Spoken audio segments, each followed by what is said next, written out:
Hello guys! Welcome to my YouTube channel. At sa mga hindi pa po nakapag-subscribe, please like and share. And please click the notification bell para lagi po tayong updated sa ating mga new upload videos.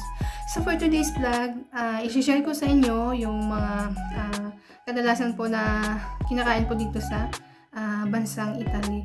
So kung maririnig nyo or kung nakikita nyo man, so ang famous po talaga na kinakain po dito is pizza po, tsaka bread.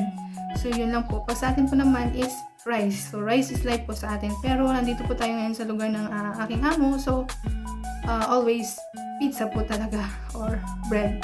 So guys, hindi ko akalain na or nakita ko po dito yung hinahalo po pala yun sa pizza po or tinatoppings po. So pag sa atin po yun is hinahalo po natin sa mga gulay, sa mga kumbaga is mga tinola, yun.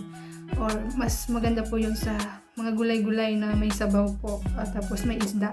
Pero dito po is tinatoppings po siya sa pizza. So guys, let's go.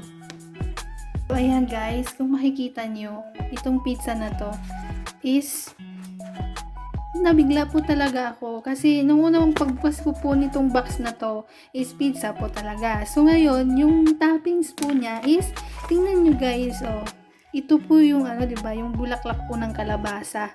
Ayan, ito bulaklak po ng kalabasa po yan, diba, kung makikita nyo. Oh, tinatoppings po pala ito sa pizza. Ayan guys, oh, makikita nyo siya. Ayan, bulaklak po ng kalabasa.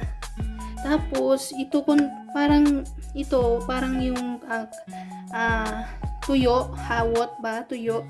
Na pero sa atin 'di ba tuyo hawot. Pero dito parang ganun yung lasa pero malambot siya. Ayan. Kaya medyo maalat-alat po tong pizza na to. Tsaka nung una ko pong nakita to, sabi ko tinatoppings pala yun sa pizza yung bulaklak ng kalabasa. Di ba pag sa atin po is inahalo lang po yan sa mga sinabawang isda, ganyan, gulay, talbos ng kamote. Ayan. Tinatoppings po pala to. Tapos, at hindi lang po talaga to.